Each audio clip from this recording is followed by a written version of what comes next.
ఇక్కడ చిన్ని చిన్ని అరటి పిలకల్లా ఉన్నాయి. భలే ఉన్నాయి కదండి. ఇవి ఏంటనుకుంటున్నారు? వెదురు దుంపలండి.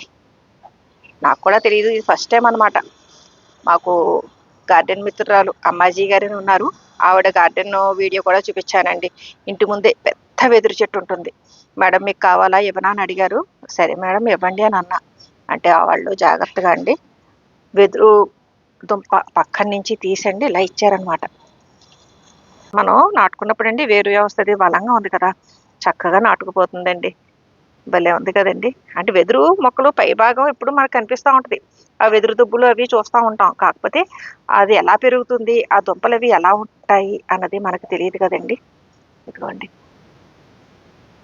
నేను శ్రీశైలం వీడియో చూపించాను మీకు. ఇలాగా కర్రలు అవి వాళ్ళు అమ్ముతున్నారు పట్టుకోవడానికి అని, నడిచినప్పుడు ఆ నడకకి సపోర్ట్ ఉండడం కోసం అని. ఇదిగోండి ఇక్కడ అంటే వాళ్ళు ఈ వేరు వ్యవస్థది రివర్స్లో పెట్టి మనకి ఉపయోగించుకునేలాగా ఆ స్టిక్ కర్రలు తయారు చేస్తున్నారనమాట.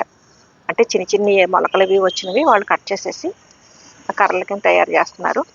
మొత్తానికి గార్డెన్ పెంచుతూ ఉన్నాం అనుకోండి, ఎక్కడెక్కడ మొక్కల గురించో మనకు అన్నీ తెలుస్తాయి. పనిలో పని ఆ శ్రీశైలం కర్ర కూడా ఒకసారి చూపించేస్తాను ఉండండి, మీకు ఐడియా ఉంటుంది కదా. ఒకసారి ఇదేనండి శ్రీశైలంలో నడకదారిలో వచ్చే భక్తులు ఉపయోగించుకునే కర్ర.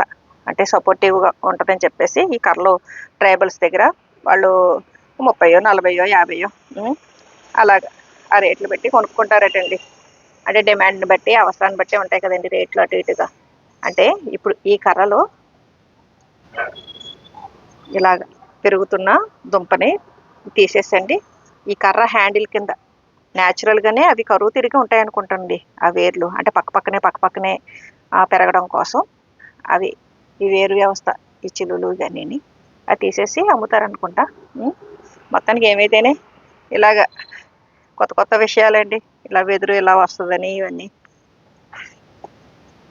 ఇంకా రిపోర్ట్ చేయడం కోసం, అంటే రిపోర్ట్ చేయడం కాదులేండి, నేను పాటలో పెట్టాలి కదా, ఆ పాటలో పెట్టడం కోసం ఆ తేమ అది పోకుండా ఉండడం కోసం ఇలా టబ్లో పెట్టానండి. వెదురు దుంపలు భలే ఉన్నాయి కదండి.